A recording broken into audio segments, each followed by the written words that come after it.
Salam, hər vaxtınız xeyir. Bugünkü dərsimizdə mən sizə operant şərtlənmə nəzəriyyəsinin izahını təqdim edəcəm. Bu nəzəriyyəmiz bizim köhnə kitablarımızda behaviorizm nəzəriyyəsi adı altında təqdim olunmuşdu. Yeni kitablarımızda isə operant şərtlənmə nəzəriyyəsi kimi verilib. Və nəzəriyyəmizin içərisində olan bütün xüsusiyyətlər eynidir. Sadəcə orada bir cədvəl təqdim olunub. O cədvəlin içərisində müəyyən qədər dəyişikliklər var. Onu da mən sizə izahını təqdim edəcəm. Deməli, bu nəzəriyyəmizdə biz nədən danışacağıq? Nəzəriyyəmizdə biz insanın davranışları ilə bağlı olan bir nəzəriyyədir. Davranışlardan danışacağıq. Behaviorizmə görə bütün davranış xarici stimul və operant şərtlərdən asılı olaraq baş verir və davranışı fərdi, daxili, mental zehni vəziyyəti nəzərə almadan da izah etmək olar deyirdilər. İndi bu fikri mən sizə loru dildə başa salım. Yəni behavioristlər deyir ki, insanın bütün davranışı xaricdən gələn stimullardan asılıdır deyir. Bir insan öz davranışını anadan gələndə özü ilə gətirmir. Xarici stimullar vasitəsilə operant şərtlərdən asılı olaraq dəyişir deyirdilər. Biz bundan əvvəl Lev Gotskinin sosial inkişaf nəzəriyyəsi keçmişdik. Yəni bir insan bir şeyi daha yaxşı sosial mühit vasitəsilə öyrənirdi. Həmçinin də keçən dərsimizdə Banduranın sosial öyrənmə nəzəriyyəsi keçmişdik. Və burada da behaviorizmə görə insanın davranışı sosial mühit vasitəsilə, xaricdən gələn stimullara əsasən operant şərtlərdən asılı olaraq baş verir. Yəni anadan gəlmə bir xüsusiyyət deyil insanın davranışı. Ona görə burada deyilir ki, daxili, mental zehni vəziyyəti nəzərə almadan da izah etmək olar. Davranışın öyrənilə bilən, qazanıla bilən olduğunu bildirən klassik fikrə əlavə olaraq behavioristlər deyir ki, insanın davranışı həm tərk edilə bilər, həm dəyişdirilə bilər, həmçinin də bir davranışı digəri ilə əvəz oluna bilən bir xüsusiyyət olduğunu qeyd edirdilər. Yəni biz bu nəzəriyyəmizdə insanın davranışlarından danışırıq, düzdür? İnsanın davranışı behavioristlər deyir ki, bir insanda əgərləri arzu olunmayan bir davranış varsa, pis bir xüsusiyyətlər varsa, yaxşı davranışlar yoxdursa, həmin o davranışları həm tərk etmək mümkündür deyirlər, həm dəyişdirmək mümkündür. Həmçinin də o arzu olunmayan davranışı başqa yaxşı davranışlarla, arzu olunan bir davranışla əvəz oluna bilən bir xüsusiyyətdir deyirdilər. Və onun əsas nümayəndələri Watson, Pavlov, Skinner, Bandura və Tornodiaq olmuşdur. Bu adları da yadda saxlayarsınız, əsas nümayəndələr kimi testlərdə qarşınıza çıxsa yaza biləsiniz. Yəni bu nəzəriyyəmizdə behaviorizm deyir ki, insanın əgərləri arzu olunmayan bir davranışı varsa, o davranışı həm tərk etmək mümkündür, həm azaltmaq mümkündür, həm dəyişdirmək, həmçinin də başqa bir davranışla əvəz etmək mümkündür. Və təbii ki, burada arzu olunan bir davranışı artırmaq üçün həm mükafatlandırmalardan istifadə edə bilərik. Həmçinin də arzu olunmayan bir, yaxşı xüsusiyyət olmayan bir xüsusiyyətlər, davranışlar varsa, onları cəzalandırma vasitəsilə azalda bilərik deyir. Yəni biz bu nəzəriyyəmizdə əsas danışacağıq mükafatlandırmalardan və cəzalandırmalardan. Çünki bütün testlərdə, situasiya tipli testlərdə həmin o cədvəl üzərindən mükafatlandırma, cəzalandırma üzərindən düşür. Mükafatlandırmayı həmçinin stimullaşdırma kimi də qarşınıza çıxar, həmçinin gücləndirmə kimi eyni mənanı kəsb edir. Mükafatlandırma, stimullaşdırma, gücləndirmə. Yəni mükafatlandırma və cəzalandırma tətbiq olunur davranışa görə. Və bu mükafatlandırma və cəzalandırmada həm müsbət cəzalandırma ola bilər, həm neqativ cəzalandırma ola bilər. Həmçinin də mükafatlandırma da müsbət də ola bilər, neqativ də ola bilər. Hər bir haqqında danışacağıq. Behaviorizm Watson tərəfindən əsası qoyulmuş bir öyrənmə nəzəriyyəsidir. Yəni behaviorizm nəzəriyyəsinin banisi Watson olmuşdur, amma operant şərtlənmə nəzəriyyəsinin banisi isə Skinner olmuşdur. Friedrich Skinner olmuşdur. Behaviorizm nəzəriyyəsi biz dedik ki, Watson tərəfindən əsası qoyulmuşdur. Və burada Pavlovun şərti refleks haqqında təcrübəsinə istinad edərək Watson deyirdi: "Mənə bir neçə sağlam uşaq verin və onları yetişdirmək imkanı verin. Mən onların irsi xüsusiyyətlərini, maraqlarını, istedadlarından asılı olmayaraq onları istənilən bir sənət sahibi edim. Həkim, hüquqşünas, rəssam, hətta dilənçi belə edə biləcəyimə zəmanət verirəm." Yəni burada görürsüz ki, Pavlov deyir ki, Watson deyir ki, daha doğrusu, "Mənə bir neçə sağlam uşaq verin və onları yetişdirmə imkanı verin. O uşaqların həm irsi xüsusiyyətləri, həm onların maraqlarıdır, istedadlarıdır. Heç birindən asılı olmayaraq mən o uşaqları uşaqlardan istənilən bir sənət sahibi edə bilərəm. Yəni onlara təhsil edərək həm həkim edə bilərəm, həm hüquqşünas, həm rəssam, hətta o uşaqlardan dilənçi belə edə bilərəm. Yəni bu bizə onu göstərir ki, insanın düşdüyü mühit, sosial mühit insana çox şey qatır. Yəni ki, o elə bir mühitə salır ki, o uşaqları onlardan bəlkə bəziləri həkim ola bilər, bəziləri hüquqşünas ola bilər, bəziləri rəssam ola bilər, hətta bəziləri dilənçi belə ola bilər. Hətta keçən dərsimizdə də biz Banduranın sosial öyrənmə nəzəriyyəsində də yadınıza gəlirsə o Bobodol oyuncağını bir otaqda qoyub onları yetişkin bir fərd o uşaqların qarşısında həmin o oyuncağıyla pis rəftar edirdisə, təhqir edirsə, oyuncağı döyürdüsə, artıq uşaqlar baxır ki, həm müəllimləri yetişkin bir fərddir. Ondan baxıb nümunə götürürdü də uşaqlar da özlərini. Görür ki, oyuncağı təhqir edir, döyür, fiziki güc tətbiq eləyirsə, o uşaqlar da artıq öz böyüklərindən gördüyünü götürəcək və başlayacaqlar oyuncağa qarşı o cür rəftar etməyə, oyuncağı vurmağa, döyməyə, təhqir etməyə. Yəni ki, insanın düşdüyü sosial mühitdən çox şey asılıdır. Və burada da Watson deyir ki, sağlam uşaqlar mənə verərsiniz və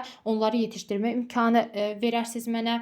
Onların maraqlarıdır, istedadlarından asılı olmayaraq istənilən bir sənət sahibi edə bilərəm uşaqlardan. Və bayaq dediyim fikir, behaviorizm davranışın əvvəlki şərtlərdən və nəticələrdən asılı olaraq nəzarət edilə və dəyişdirilə biləcək bir şey olduğunu, öyrənmə nəzəriyyələrini irəli sürürdü. Davranış həm müsbət, həm mənfi nəticələrdən, həmçində davranış gücləndiricilərdən asılı olaraq təkrarlana bilirdi. Və bu nəzəriyyə şərti refleksə əsaslanan ən məşhur nəzəriyyə, yadda saxlayırsınız ki, şərti refleksə əsaslanan ən məşhur nəzəriyyə Frederick Skinnerin operant şərtlənmə nəzəriyyəsidir. Yəni bugünkü danışacağımız nəzəriyyə bizim şərti refleksə əsaslanan ən məşhur nəzəriyyədir və Frederick Skinnerin operant şərtlənmə nəzəriyyəsi adlanır. Və bu nəzəriyyəmizdə də elə bayaq danışdığım kimi sizə həm mükafatlandırmalardan, yəni operant şərtlər həm mükafatlandırma, həm də cəzalandırma üsulu ilə baş tutan bir öyrənmə üsuludur. Mükafatlandırma deyəndə nə başa düşülür? Mükafatlandırma deyəndə şagirdləri arzu olunan bir davranışı təkrar etməsinə sövq etmək nəzərdə tutulur. Cəzalandırma isə şagirdlərin arzu olunmayan bir davranışın qarşısının alınması üçün görülən tədbirlərdir. Yəni həm mükafatlandırma, həm cəzalandırma bizim pozitiv və yaxud da negativ ola bilər. Yəni ki, bayaq da sizə dediyim kimi bir daha fikrimizi ümumiləşdiririk. Bu operant şərtlənmə nəzəriyyəsində, yəni insanın göstərdiyi bir davranışa görə həm mükafatlandıra bilərik o davranışa görə, həmçinin də o davranışa görə cəzalandırma tətbiq edə bilərik. Mükafatlandırmanı nə vaxt edərik biz? Mükafatlandırmanı o vaxt edə bilərik ki, bir insan, bir şagird əgərləri arzu olunan yaxşı bir davranış göstəribsə, həmin o davranışı gücləndirmək üçün biz mükafatlandırmadan istifadə edə bilərik. Amma cəzalandırmadan o vaxt istifadə edərik ki, arzu olunmayan bir davranışdır, yaxşı davranış nümayiş etdirməyib. Həmin vaxtı o arzu olunmayan pis davranışı azaltmaq üçün biz artıq cəzalandırmadan istifadə edə bilərik. Və həm mükafatlandırma, həm cəzalandırma bizim dedik ki, müsbət ola bilər, həmçində negativ ola bilər. İndi onlar haqqında o cədvəl üzərində mən sizə başa salacağam. Deməli, baxın, bu cədvəlimizdə bizim qeyd olunub həm mükafatlandırma, həm cəzalandırma. Mükafatlandırmanı biz nə vaxt tətbiq edirik? Arzu olunan bir davranışı gücləndirmək üçün nəyinsə əlavə edilməsi. Baxın, mükafatlandırma biz dedik ki, həm pozitiv ola bilər, həm də negativ ola bilər. Həmçində mükafatlandırmaya gücləndirici də deyilir, stimullaşdırıcı da deyilir. Mükafatlandırma dedik biz həm pozitiv olur, həm negativ olur. Həmçinin də cəzalandırma da biz dedik ki, həm pozitiv cəzalandırma tətbiq oluna bilər, həm də negativ cəzalandırma tətbiq oluna bilər. İndi hər biri haqqında danışaq. Pozitiv gücləndirici deyəndə, pozitiv mükafatlandırma deyəndə nə başa düşülür? Şagirdə arzu olunan davranışı gücləndirmək üçün nəyinsə əlavə edilməsi. Baxın, şagirdin arzu olunan bir davranışı deyilir burada, düzdür? Yaxşı bir davranışı biz gücləndirmək üçün, artırmaq üçün bir şagirdin fəaliyyətinə nəsə əlavə edə bilərik. Baxın, indi tapşırıqlara baxaq. Bunlarda diqqətli olun. Çünki demək olar ki, bu nəzəriyyədə düşən situasiya tipli testlər hamısı elə bu cədvəl üzərindən düşür. Deməli, tapşırıqları məsuliyyətlə yerinə yetirən şagirdi tərifləmək. Görürsüz, tapşırıqları məsuliyyətlə yerinə yetirir bir şagird. Deməli, tapşırıqları hər dəfə məsuliyyətlə yerinə yetirən bir şagird varsa, bu şagirdin davranışı sizcə arzu olunan bir davranışdır, yoxsa arzu olunmayan? Təbii ki, burada arzu olunan bir davranış sərgiləyir şagird. Tapşırıqları hər dəfə məsuliyyətlə yerinə yetirən bir şagird görürük biz. Bu deməli uşağın arzu olunan bir davranışıdır. Və bu arzu olunan davranışı biz gücləndirmək üçün nə isə əlavə ediriksə onun fəaliyyətinə, bu bizim pozitiv gücləndiricimiz adlanır. Və görürsüz burada tapşırıqları məsuliyyətlə yerinə yetirən şagirdi tərifləmək. Yəni biz onu artıq tərifləyə bilərik və yaxud da bir mükafat təqdim edə bilərik, tərifnamə verə bilərik, sertifikat təqdim edə bilərik. Yəni hər dəfə məsuliyyətlə öz işini yerinə yetirən şagird varsa, onu tərifləmək, yəni təbii ki, tərifləyərkən də düzgün tərifləmə metodlarından istifadə etməliydik. Şagird şəxsiyyətinə yox, onun göstərdiyi əziyyəti qiymətləndirməliydik. Və bu oldu bizim birinci nümunəmiz. Sonra deyilir ki, arzu olunan davranışa görə şagirdə valideyninə pozitiv məzmunlu mesaj göndərmək. Yəni hər dəfə arzu olunan davranış göstərən bir uşaq varsa, şagird varsa, onun valideyninə pozitiv məzmunlu bir SMS göndərə bilərik, bir mesaj göndərə bilərik. Təbii ki, bu şagirdin həmin o davranışı daha da gücləndirməsinə səbəb olacaq. Yəni şagirdi daha da həvəsləndirəcək ki, hə, deməli mən onun göstərdiyi o davranışa görə arzu olunan davranışı qiymətləndirirlər. Sonra aktiv şagirdə potensialını reallaşdırması üçün ona məsuliyyət və öhdəlik verə bilərik. Yarım ilin sonunda akademik nailiyyətləri, sosial bacarıqları yüksək olan şagirdləri təltif etmək, sertifikat və təşəkkürnamə və s. ilə təqdim etmək. Görürsüz hamısı. Yarım ilin sonunda deyir, akademik nailiyyətləri yüksək olan şagirdləri təltif etmək. Yəni burada şagirdin arzu olunan bir davranışıdır. Yaxşı bir davranış nümayiş etdirir şagird burada. Yəni ona görə burada həm mükafatlandırmada pozitiv gücləndirici də şagirdin arzu olunan davranışı gücləndirmək üçün, artırmaq üçün onun fəaliyyətinə nəsə əlavə edirik. Nəsə əlavə edilmək varsa, bu bizim pozitiv gücləndiricimizdir. Şagirdlər uğur qazandıqları zaman kiçik hədiyyə vermək imkan olduqda. Yəni kiçik hədiyyələr onlara təqdim ediriksə, deməli şagirdə o arzu olunan davranışı gücləndirmək üçün nəsə onun fəaliyyətinə əlavə edirik. Bu oldu bizim pozitiv gücləndiricimiz, mükafatlandırmamız, stimullaşdırmamız. Bəs pozitiv cəzalandırma necə tətbiq olunur? Pozitiv cəzalandırma ondan ibarətdir ki, şagirdin arzu olunmayan bir davranışı varsa, o davranışı azaltmaq üçün onun fəaliyyətinə nəsə əlavə etmək. Pozitiv gücləndiricidə biz dedik ki, şagirdin arzu olunan davranışı gücləndirmək üçün onun fəaliyyətinə nəsə əlavə edirdik, yəni yaxşı davranışı. Amma pozitiv cəzalandırmada isə şagirdin arzu olunmayan bir davranışı var. Şagird yaxşı bir davranış nümayiş etdirməyib. O vaxtı həmən o arzu olunmayan pis davranışı azaltmaq üçün şagirdin fəaliyyətinə nəsə əlavə edirik. Yəni pozitiv gücləndiricidə də, pozitiv cəzalandırmada da şagirdin fəaliyyətinə nəsə əlavə etmək var. Pozitiv gücləndirmədə yaxşı davranışı artırmaq üçün nəsə əlavə edirik. Amma pozitiv cəzalandırmada isə arzu olunmayan pis davranışı azaltmaq üçün fəaliyyətə nəsə əlavə edirik. Baxaq nümunələrə. Sinif qaydalarına əməl etmədiyi halda şagirdə tənəffüsdə qaydaları oxutdurmaq. Görürsüz, şagird sinif qaydalarına əməl etməyib. Bu şagirdin arzu olunan davranışıdır, yoxsa arzu olunmayan davranışı? Əlbəttə ki, bu arzu olunmayan bir davranışdır. Yaxşı davranış nümayiş etdirməyib burada şagird və ona cəza tətbiq etmək üçün onun fəaliyyətinə nəsə əlavə edirik. Və bu da pozitiv cəzalandırma adlanır, müsbət cəzalandırma adlanır. Sinif qaydalarına əməl etməyib şagird və ona biz cəza olaraq tətbiq edirik nə? Şagirdə tənəffüsdə qaydaları oxutdurmaq. Yəni bütün uşaqlar tənəffüsə çıxır və bu uşağı biz cəza vermişik. Tənəffüsdə artıq oturub qaydaları oxuyacaq o. Davamlı olaraq dərsə gecikdiyi halda valideyninə zəng etmək. Yəni davamlı olaraq dərsə gecikirsə, bu şagirdin arzu olunmayan bir davranışıdır və o vaxtı onun valideyninə zəng edə bilərik. Ev tapşırığını vaxtında təhvil vermədikdə, dərsdən sonra sinifdə saxlayıb ev tapşırığını elətdirmək. Görürsüz artıq burada da şagirdin arzu olunmayan bir davranışı var və arzu olunmayan davranışa görə şagirdin fəaliyyətinə nəsə əlavə ediriksə, bu pozitiv, müsbət cəzalandırma adlanır. Şagird ev tapşırıqlarını eləməyib və ev tapşırığını təhvil vermədiyi üçün dərsdən sonra müəllim artıq ona cəza məqsədi ilə sinifdə saxlayır və ev tapşırıqlarını elə sinifdə elətdirir. Sinifdə davranış pozuntusu sərgiləyən şagirdlə dərsdən sonra doğru davranışın nə üçün vacib olduğunu uzun müzakirə təşkil etmək. Görürsüz, burada da şagirdin arzu olunmayan bir davranışı var və həmən o davranışı azaltmaq üçün artıq sonra dərsdən sonra başlayır ondan uzun müddətli bir müzakirə təşkil edir. Bu oldu bizim pozitiv cəzalandırmamız. Deməli, pozitiv gücləndiricidə də, pozitiv cəzalandırmada da şagirdin fəaliyyətinə nəsə əlavə etmək var. Pozitiv gücləndiricidə biz dedik ki, arzu olunan davranışı artırmaq üçün nəsə əlavə edirik.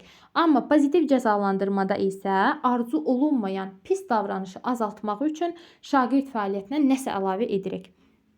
İndi danışaq negativ gücləndiricilərdən, negativ mükafatlandırma və negativ cəzalandırmadan.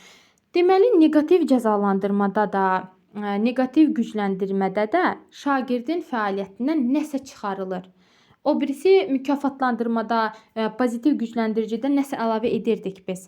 Amma burada isə şagird fəaliyyətindən nəsə çıxarırıq. Negativ gücləndirici şagirdin arzu olunan davranışı gücləndirmək üçün nəsə güzəştə gedilir, çıxılır.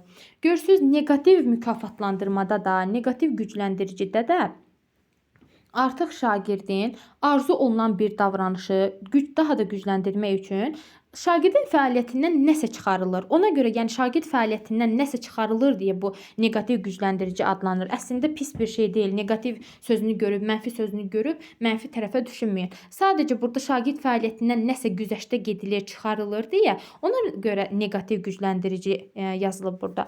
Məsələn, tapşırıqları vaxtında yerinə yetirən şagirdi əlavə tapşırıqlardan azad etmək. Görürsüz, bir şagird arzu olunan davranışda da hər dəfə tapşırıqları vaxtında yerinə yetirir və məsuliyyətli bir şagirddir. Və o uşağa artıq həmən o arzu olunan davranışı gücləndirmək üçün bir dəfə biz deyə bilərik ki, səni bu dəfə əlavə tapşırıqlardan azad edirəm. Çünki sən bütün tapşırıqları vaxtında həmişə yerinə yetirirsən. Onun fəaliyyətindən artıq o tapşırıqları, əlavə tapşırıqlardan azad etdiyimiz üçün bu negativ adlanır. Amma şagirdin o yaxşı davranışı daha da gücləndirmək üçün biz bunu edirik. Yəni pis tərəfə düşünmürük də, biz bunu yaxşı tərəfə düşünürük. Amma negativ gücləndirici adlanır. Çalışqan şagirdlərə tapşırıqların təhvil verilmə vaxtında güzəştə getmək. Yəni daha çalışqan, hər dəfə vaxtında tapşırıqları təqdim edən, daha əziyyət çəkən şagirdlərə tapşırığın təhvil verilmə vaxtında güzəştə gedə bilərik biz.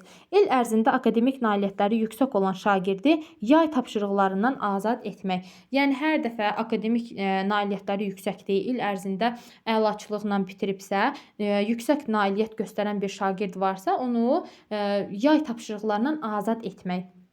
Yəni görürsüz, yay tapşırıqlarından azad edirsə, burada artıq onun fəaliyyətindən, şagirdin fəaliyyətindən nəsə çıxarırıq da biz. Ona görə bu adlanır nə? Negativ gücləndirici. Amma arzu olunan davranışı artırmaq üçün edirik biz bunu da. Arzu olunan davranış sərgiləyən şagirdi sevmədiyi tədbirlərdən azad etmək. Yəni hər hansı bir tədbiri sevmir, şagird getmək istəmir o tədbiri, amma hər dəfə gözəl davranışlar nümayiş etdirir, hər dəfə tapşırıqları, dərslərini vaxtında eləyirsə, o uşağa artıq biz güzəştə gedə bilərik. Ki, sevmədiyin tədbirdə iştirak etməzsən deyə o uşağa biz güzəştə getmiş ola bilərik. Güzəştə gedə bilərik daha doğrusu və bu nə adlanır? Negativ gücləndirici. Yəni arzu olunan davranışı gücləndirmək üçün şagirdin nəsə güzəştə çıxdığımız üçün, nəsə çıxardığımız üçün bu negativ adlanır. Sonra cəzalandırma, negativ cəzalandırma isə Şagirdin arzu olunmayan davranışı azaltmaq üçün nəsə güzəştə gedilir, çıxarılır. Yəni burada artıq şagirdin arzu olunmayan bir davranışı azaltmaq üçün şagirdə bir cəza tətbiq edirik, nəsə güzəştə gedirik, onu çıxarırıq. Baxaq nümunələrə. Sinif qaydalarına əməl etmədiyi üçün şagirdə tənəffüsə çıxmağa icazə verməmək. Görürsüz artıq sinif qaydalarına şagird əməl etməyib və buna görə şagirdə tənəffüsə çıxmağa icazə vermirik. Artıq şagirdin hüququnu, yəni şagirdin əlində olan bir hüququnu əlindən almış oluruq biz. Tənəffüsə çıxmağa icazə vermirik. Onun fəaliyyətindən nəsə çıxdıq. Bu olur, amma arzu olunmayan bir davranış sərgiləyib də bu uşaq sinif qaydalarına əməl etməyib. Ona görə həmən o arzu olunmayan davranışı azaltmaq üçün biz burada şagird fəaliyyətindən nəsə güzəştə gedib çıxarırıq. Sonra sinif yoldaşları ilə yola getməyən şagirdi ekskursiyaya getməkdən məhrum edə bilərik. Yəni burada da şagird sinif yoldaşlarından yola getmir, ona neqativ cəza tətbiq edə bilərik. Arzu olunmayan davranışı azaltmaq üçün onun əlində olan ekskursiyaya getməkdən onu məhrum edə bilərik. Tapşırıqları vaxtında yerinə yetirməyən şagirdi sosial tədbirlərə cəlb etməmək. Yəni vaxtında yerinə yetirmir, sosial tədbirlərdən cəlb etmirik. Onun əlindən alırıq, güzəştə gedirik, çıxarırıq onun fəaliyyətindən. Dərs zamanı nizam-intizamı pozan şagirdlərdə qoşulmaq istədiyi layihəyə qoşulmağa icazə verməmək. Bunlar oldu hamısı neqativ cəzalandırmaya aid nümunələr. Başa düşdünüzmü bunu? Bir daha ümumiləşdirək. Əsas dediyim kimi situasiya tipli testlər ancaq buradan düşəcək sizə. Ona görə bu cədvəli diqqətli olaraq dinləyərsiniz və qeydlər götürərsiniz özünüzdə. Deməli, mükafatlandırmada, cəzalandırmada həm pozitiv, həm neqativ, yəni həm müsbət, həm mənfi ola bilərdi. Mükafatlandırmada, pozitiv mükafatlandırmada şagirdin arzu olunan davranışı gücləndirmək üçün fəaliyyətə nəsə əlavə edirdik biz. Amma pozitiv cəzalandırmada isə arzu olunmayan davranışı azaltmaq üçün şagirdin fəaliyyətinə nəsə əlavə edirdik. Neqativ gücləndiricidə isə, həmçində neqativ cəzalandırmada isə şagirdin fəaliyyətində nəsə çıxardırdıq. Burada əlavə etmirdik, nəsə çıxarırdıq. Neqativ gücləndirici, yəni mükafatlandırma, neqativ mükafatlandırmada arzu olunan bir davranışı gücləndirmək üçün nəsə güzəştə gedilirdi, çıxarılırdı. Neqativ cəzalandırmada isə arzu olunmayan bir davranış varsa şagirdin, həmən o davranışı azaltmaq üçün nəsə güzəştə gedib çıxarılırdı. Və son olaraq burada behaviorizm nəzəriyyəsini tətbiq edərkən müəllimlər aşağıdakılara diqqət yetirməlidir. Burada qeyd olunan fikirləri oxuyaq. Nəzərə alın ki, davranış müəyyən şərtin, şəraitin nəticəsidir. Arzu olunan davranışı əldə etmək üçün şərtləri dəyişmək lazımdır. Təkrar edilmədiyini istədiyiniz davranışı gücləndirmək üçün mükafatlandırma və müsbət gücləndiricilərdən istifadə edin. Yəni bunlar haqqında artıq danışmıram. Çünki elə bayaqdan danışdığım fikirlərdir burada da verilib. Arzu olunmayan davranışı azaltmaq üçün ya gücləndiriciləri aradan götürmək, ya da bu cür davranışı göz ardı etmək, ya da cəza üsullarına baş vermək olar. Elə burada qeyd etdiklərimizdir. Şagirdlər faktoloji məlumatlar öyrənərkən həmin anda abstrakt və mürəkkəb məlumatları öyrənərkən sonda effektiv əks əlaqə yaratmaq, yəni əks əlaqə bilirsiniz də, düzgün şəkildə, konstruktiv şəkildə şagirdə rəyin verilməsi. Sonra şagirdlər onlarla maraqsız, darıxdırıcı gələn materiallardan əziyyət çəkirlərsə, onları motivasiya etmək üçün xüsusi gücləndiricilərdən, mükafatlandırmalardan istifadə edə bilərik. Yəni şagirdləri arzu olunan davranış nümayiş etdirirsə və yaxud da arzu olunmayan davranış nümayiş etdirirsə, biz nə edirdik? Gücləndiricilərdən, mükafatlandırmalardan istifadə edirdik. Və burada da şagirdlər üçün maraqlı olan geniş çeşiddə fərqli gücləndiricilər seçin.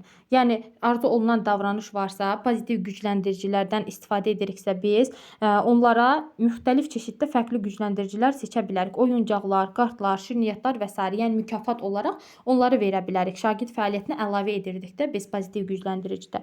Sonra deyilir ki, müəyyən bir dərəcə, xal, bal qazanmaları üçün bir işin vaxtında görülməyi ilə bağlı kontrakt tətbiq edin. Yəni kontrakt müqavilədir, yəni bir növ müəllimlə şagird arasında bağlanan bir müqavilə deyək. Sonra mükafatları tez-tez və yerindəcə təqdim edin. Yəni mükafatları tez-tez və yerindəcə təqdim edin. Bu əsas vacib olan xüsusiyyətlərdən biridir. Çünki şagirddən arzu olunan bir davranış varsa, biz deyirik ki, hə, siz uğur qazandığınız üçün sizə kiçik bir hədiyyə verəcəyik, sertifikat təqdim edəcəyik və yaxud da tərifnamə verəcəyik. Onu biz bu gün deyib, bir ay sonra təqdim ediriksə, bu effektiv bir nəticə verməyəcək. Şagird artıq onu gözləyə-gözləyə, belə deyim ki, yadından çıxaracaq və yaxud da maraqsız olacaq artıq şagirdlər üçün. Ona görə mükafatları tez-tez və yerindəcə şagirdlərə təqdim etməliyik.